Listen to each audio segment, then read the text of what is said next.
What's up, everybody? Welcome back to another episode of the Beck Check podcast. Today's episode features my colleague, Angel Young. She has been a math teacher for over 10 years and has known basically all her life that she was meant to be a math teacher. And boy, you can really tell from our conversation. Her passion for teaching math and the development of young adults is so powerful to listen to. I truly enjoyed getting to hear her many stories and the wonderful ways that she is making an impact in the lives of her students.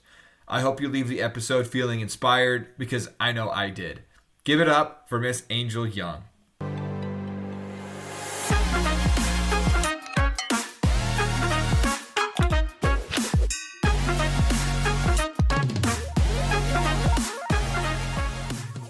If I can get away with wearing t-shirt and jeans to school, though, I'm going to do it. And so school pride and geeky math t-shirts, I'm going to wear it every time. That's so funny. For the listeners, do you mind telling us what your shirt says? So it says, admit it, you low-key love math, bruh. And all my students today had like different reactions. Like some were like, I like your shirt. And then you could see them kind of laugh or like, I think it's the end of the year. So they're starting to appreciate my humor a little bit more. Mm-hmm. Kind of like, okay, miss, like you're trying. Right. I love like that feeling as it's kind of a two-edged sword end of the year, but sometimes towards the end of the year, your class just starts to feel closer. Like, the students better. And I don't know, there's just a different kind of feeling in the class. It's my favorite. Like, I love that sense of feeling when they just open up more. Yeah. Like, you let down, their strengths, their weaknesses. Everyone kind of lets down a little bit more.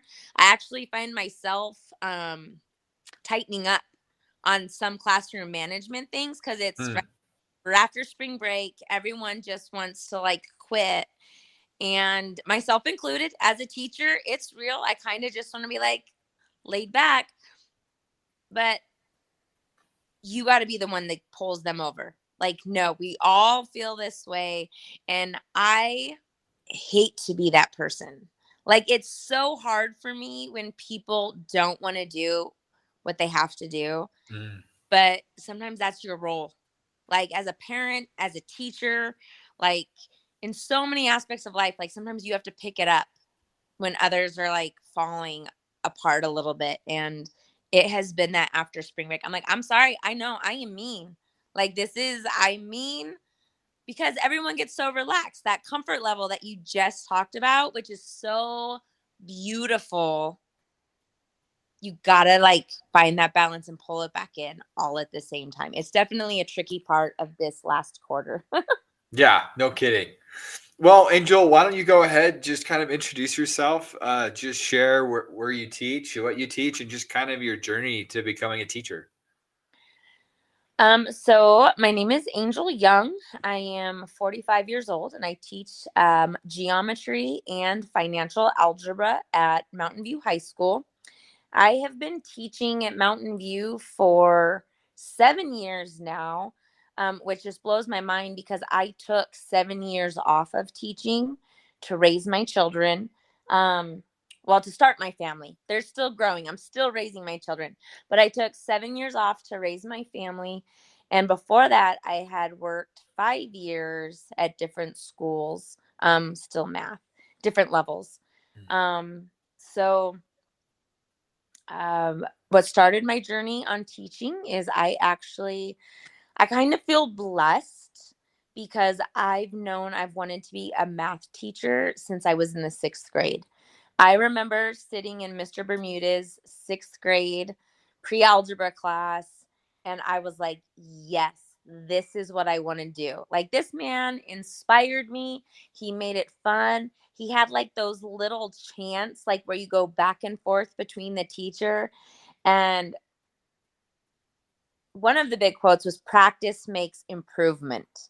And that was huge to me. Not practice makes perfect. There's no perfect, but practice makes improvement was one of his dialogues. And so I carried that all the way through. I remember in middle school knowing in my 8th grade science class that it wasn't going to be middle school that I taught because there were raging hormones and everything was chaos. I'm like, no, I am not doing middle school. And then into high school, I absolutely knew like I want to be a mom. My first priority was to be a mom. Mhm. And my second was to teach high school math. And so I feel blessed that I knew that right out of high school, because now that I'm teaching high school, I knew so many of these young adults don't know their path. And that is okay. Like, you don't have to know at 17, 18 years old what you want to be for the rest of your life. But I did. I knew when I was 11 that I wanted to be a math teacher. And so here I am, killing it. Wow, that is so cool. I never knew that. Yeah. I think we could all probably think back of a teacher that inspired us in some way that has kind of like led us to where we are. I mean, is there anything that you do in your classroom that you think Mr. Bermuda would have done? Bermudas? No, I don't even Sorry, no, Bermudas. I don't I don't think I follow. I mean, practices have changed so much. Right. You you're talking about 30 years ago. The math classroom looks very different. But he did a great job, and even he was like that first moment, but my high school math teacher, um, Mr. McDonald, he was amazing. He was also a volleyball coach. Like, if I had to put a teacher on a pedestal, it would be him, and I would love to look him up. I would be lying if I said I haven't tried on Facebook. I think he probably knew that I was probably a little awkward because I'm a young high school girl just admiring this older man, and I'm sure that awkward position. And but again, he was my math teacher for, man, he might have been my math teacher 3 out of my 4 years of high school. I definitely had him twice, maybe 3 times, and my coach. And but again, teaching has changed so much. It has evolved from that direct instruction that it was when I was a young adult. And so I thrived in that kind of instruction. Like, I was an honor student. So as soon as they gave me that little nugget of knowledge, I was like, let's go, give me the practice, let me explore this. And I had peers who were like nerds like me. Let's talk about it. We didn't need our teacher to encourage us and inspire us Mm, to work together. mhm. Like, all they had to do was throw out the problem, and we were like, let's do it. Right. So I wish I could reach out to him and really be like, look at me. But I mean, I don't know. I might not have been his favorite, but that's okay. That's so cool. Like, what was it like to take those 7 years and then come back to it? I mean, did it take a little bit to get back into the groove of things? Did things change a lot in those 7 years? I bet. Like, what was that experience like? I was not sure that I was ready for it, to be Mm, honest. When I had originally my goal, because I was a stay-at-home mom, and I had spent a lot of time working at my children's elementary school. I was kind of a math specialist, always working with whatever teacher they had and working with their students on math. I'm like, this is my expertise. Do you have any students that need support? And so I went to the principal. I said, you have a specialist in English and reading. I was like, let me be the specialist for math. He goes, great. Put in your application for the district. I need that done. And then it flagged the high school. The high school's like, you are way overqualified for this job. So I was very reluctant to go into the interview because education has changed a lot. Parent involvement had changed a lot. And I'm very traditional. I'm very old school. And I was very worried about parents. I even was honest in the interview. I was like, parents are not going to like me. Like, I have very old school expectations for young adults. And um so going into that, they hired me. Like, they hired me right away. And so I was excited. And I found that it was like riding a bike in some ways, because um I just have amazing classroom management. Like, I really feel like sometimes you either have it or you don't mm. in the classroom. And it hurts my heart because many people have a passion to work with young adults.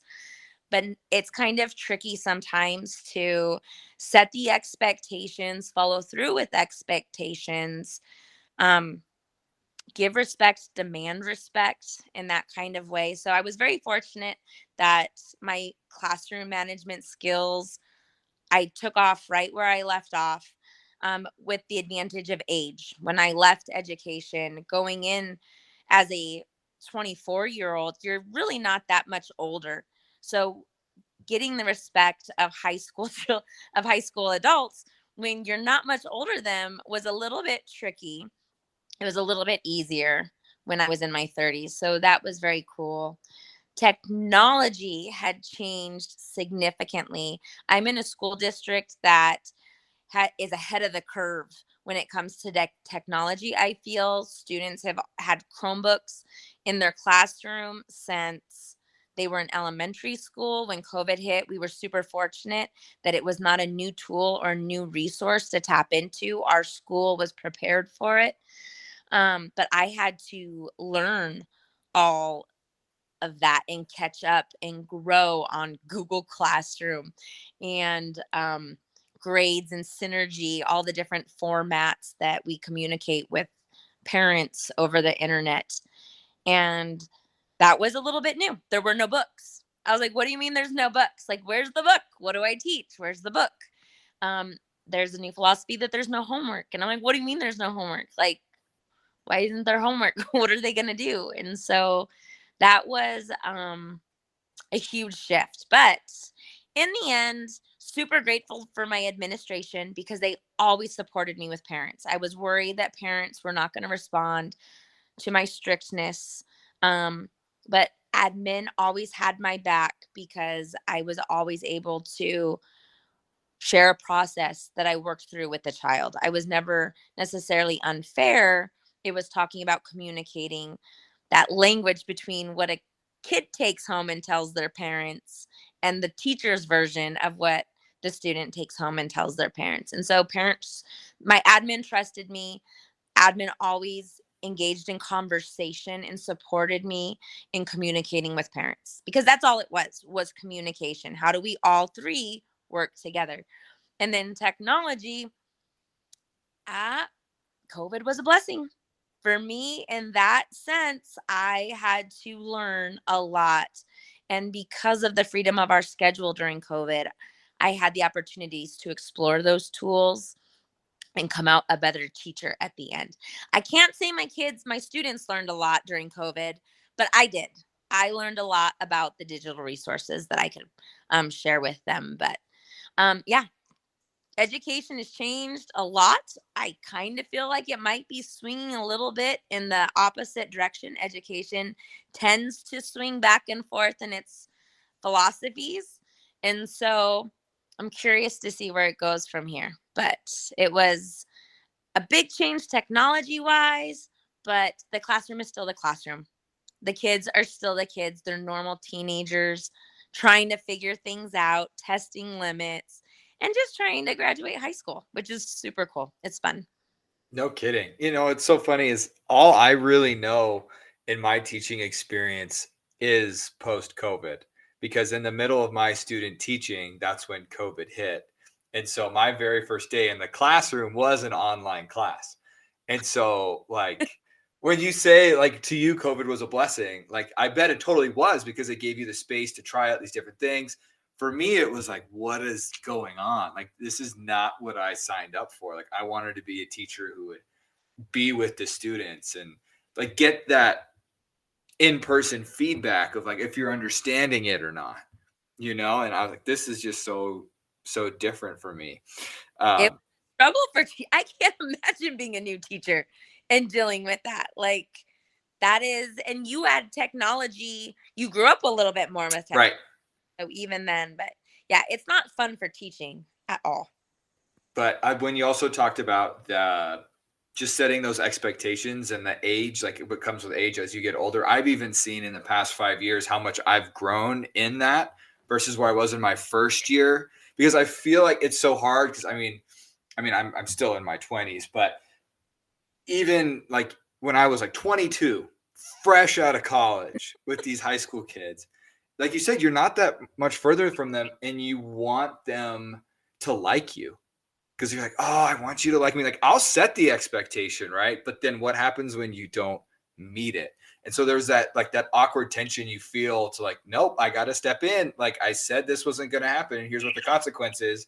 Like, if I don't actually give the consequence, then their rule was meaningless in the first place, right? If I say, oh, hey, I'm going to call home if I see you on your phone again, and then you don't call home, then the kid's like, well, I can do whatever I want, you know? So I feel like that piece that you're talking about is that enforcement of the expectation or the consequence or whatever it is what really, I feel like I've finally been able to take a step forward in that the past 2 years. Because before that, it was really hard for me to do. But now I feel like I'm finally getting to a place where I can do that. And it really makes a difference in the class. Huge. They are young adults. They're going to test their limits, and it's not personal. Mm-hmm.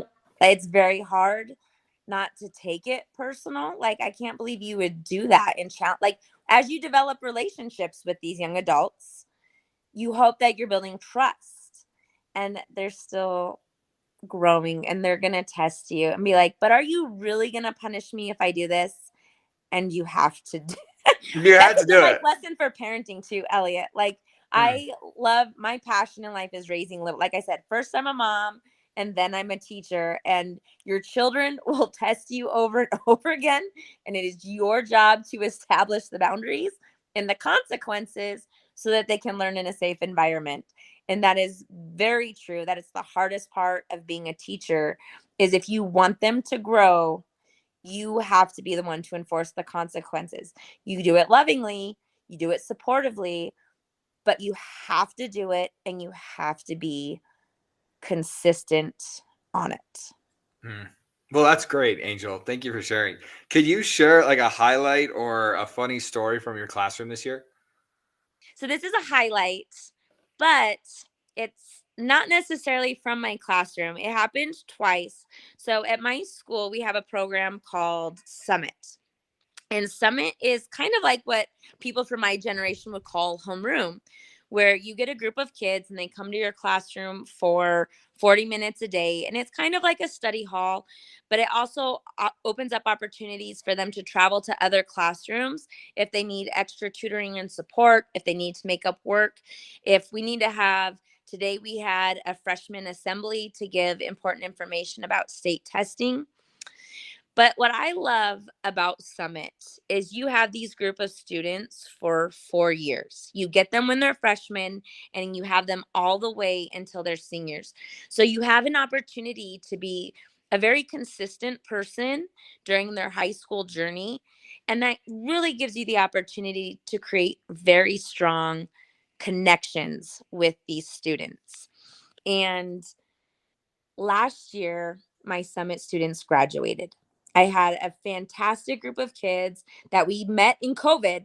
So, going back to COVID, we met in COVID, came together in the classroom, and I call them babies. They're not babies, they're young adults, but they are my babies for 4 years. And I loved them so very much, and they graduated, and I have a special shirt with all of their names on them, and watching them like, I get teary right now because they were just special to me.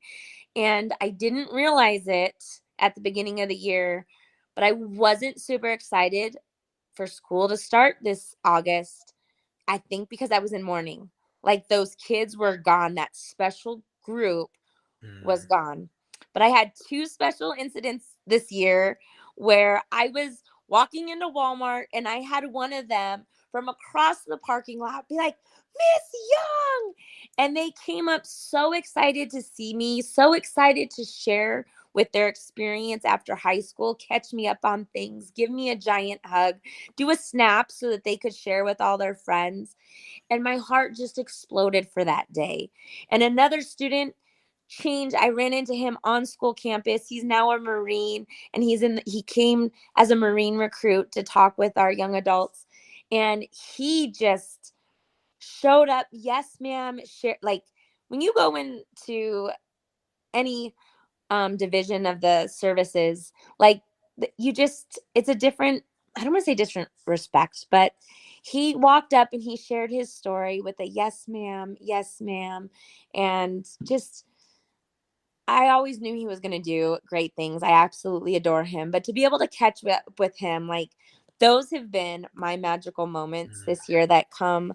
There's been a lot, but those ones, watching where these kids go after they graduate, is just so rewarding, because so much of what we do as teachers is delayed gratification. Some of them know they love us right away, but some of them, it takes a year, and reflecting on when things change, even that tough love, that discipline we were talking about before, sometimes it takes them a year or two to reflect on that and see it as love and really connect. So I would say those were my magical moments when my summit students came back and were just shared with me where they've gone since then.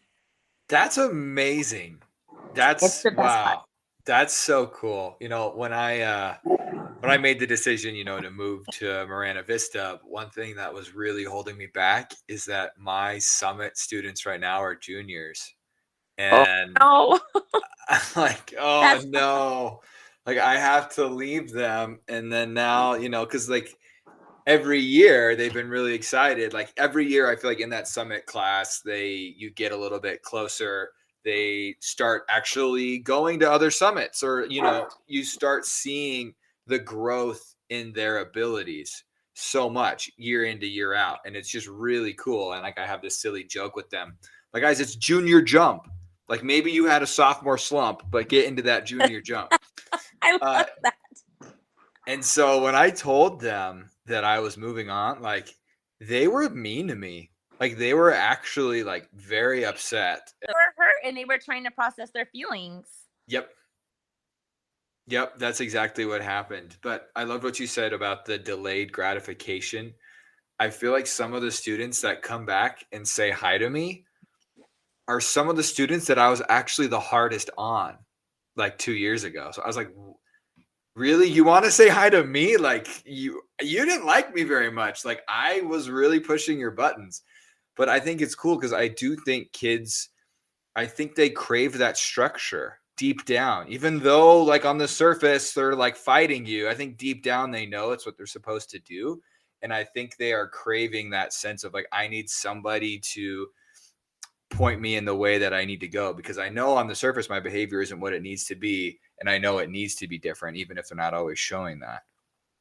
And I know you. One, I know you have a huge following. A lot of your students love you. I get them, and they just like Mr. Beck, Mr. Beck. Like they adore you. But to what you were saying is, I have no doubt in my mind that even though you're stern with them, you follow up with so much love and support and positive reinforcement, to where they they own their behavior, they see how they can grow, and they know you believe in them. So you look at it as a sternness, but I have no doubt that you follow through with so much love for them and positive reinforcement, and that's on top of what's getting them. You're stern and it's showing them love. That is so cool. I would love to see it. Like you have a huge following. Your students adore you. Even if they're not in your summit. Like I get your students and they tell me, and a couple of them been like, "Can we go visit him?" I'm like, "Go say hi." Like he's in a room with a bunch of teachers, but I know he would love to see you guys. So I think That's it's very cool. cool what Well, you're right. doing. I think you bring up another really important point. It's like I always ended on something positive, right? You don't just like leave a kid something really negative to like bring home, because what I've started to realize is like if I do say something negative, like sometimes you get the feeling that what I said is not nearly as bad as what you've probably heard in your own life. And so it's like, what am I saying that you haven't already heard? And so being able to bring it back around and saying, hey, but I know you can do better. I know, like, I believe in you. You got this. Just not yet. Right. It's not yet. But anyways, so is there anything else that you're like really passionate about in your teaching? Because we could talk, building student relationships and classroom expectations, but is there anything else in your teaching right now that you're like passionate about or excited about, things that you're trying? Yeah, anything like that? Man, that's hard because I've been thinking about this for a while. I've really enjoyed the opportunity to reflect on some of the questions you gave me and to like really look into who I am as a teacher. But as we're having this conversation, like I really realize that's the most important part to me. Like Mm. we and I'm going to answer your question with what I had thought about previously. But like I said, my main goal is to be a mom. Like, I love this chapter for young adults to grow. I think I teach geometry. I know so many of them are not going to go and use geometry. Some of them will. Some of them are going to go into professions and some of that need geometry and some will not. And that's okay. But there's just this bigger picture for me for education about developing young adults and watching them through this magical stage from freshmen to seniors, just like you said, your sophomore slump to your junior jump. It is huge. And I'm fortunate enough to teach a sophomore class and a senior class. So I get to see them on the other side of that. And that is what teaching is about for me. Raising young adults, helping them through this chapter of life. That's what gives me passion. That's what fuels my soul. Connecting with these kids, like even on my worst days, I walk into the classroom and they give me energy. I'm like, oh, I want to be here. And I tell them, I love you guys. Like, I know you look at me like, where is she getting this? And until you walk in the classroom, I might not be feeling it, but you guys are amazing. Um, and so that's where our conversation just led to naturally today is how do you develop young adults? How do you set boundaries, set discipline, but love them and encourage them all at the same time? So that is what fuels me. Mm. But in my practice right now, I have found this year and over the past, let's say 2 or 3 years, I have probably grown the most in my support for students with 504s and IEPs, really working on the accommodations that we're expected to follow through with teachers, um, that really are hard. Sometimes it is tricky to make all of that magic kind of happen. And so I teach out of my 5 classes, 4 of them are co-taught. That I have additional support, lots of students that need additional love to feel that success, to help them understand math a little bit better, to help them get through. Because again, math may or may not be a part of their world afterwards, but learning how to learn, learning how to think will always be there. And I want to support them in feeling confident in that. I actually became a teacher, a math teacher, not because I wanted to work with all the other math nerds like myself, but because I wanted English was my hard part. Like I did not get English. When I went into English class, I would raise my hand eager to contribute, and they'd always be like, "That's a good answer, but a better answer is." So I was never good at it. And that's okay. Math was my strength. I got into teaching math to love those where math wasn't their strength. I wanted them to have the confidence that it's okay, but you can still do this. You can still get there. You can still learn this and you can still be successful. And so, in the past few years, being able to set that focus on students with 504s and IEPs, really making efforts to the first thing I did was created a spreadsheet. I saw it online and it lists out all the accommodations and all your students across, and you can check them off and create something that you put right with your seating chart so that you can make sure you're meeting those needs. So that is something that I would encourage all teachers to do if you have a heavy set of students, just so that you can see it visually what all of those expectations are. You can even start to group them together. Okay, it makes it so much easier when you have the group set in the visual. But then just to start to make those small changes. Now, I do think it probably takes 5 years of getting your footing as a teacher and understanding the curriculum and your general practice before maybe taking on this task. Like it's not something that you're expected to juggle all of these balls all at one time. And as a new teacher, I don't think that's realistic. You got to focus on a couple key areas. But I'm really enjoying now that I'm more than 10 years into teaching collectively, that I can make that focus and spend a little bit more time on those areas of getting the modified test for the students, giving them some notes prepared when you can, and talking with them and making sure you're working with your co-teacher to communicate how you're going to give them the extra support. So that is what I have found that I've been excited about focusing on and improving on in probably the past 2 years. And that comes from having 4 of my 5 classes be co-taught classes with students who need that love and accommodations. Wow. You're just like so inspirational on this podcast right now, Angel. Oh, I think that is a huge compliment because you inspire me. You're motivational, inspiring on every level. Like I learn from you all the time. Well, So that's thank very you. kind of you. But I loved what you said, that you wanted to get into teaching, not to be with all the super nerdy math people who are like you. Like that's fun, but you wanted to be there for the students who maybe math isn't their strong suit. And honestly, I feel like that's where the best teachers should be. I feel like the best teachers should be working with the students that it might be the hardest for them to learn.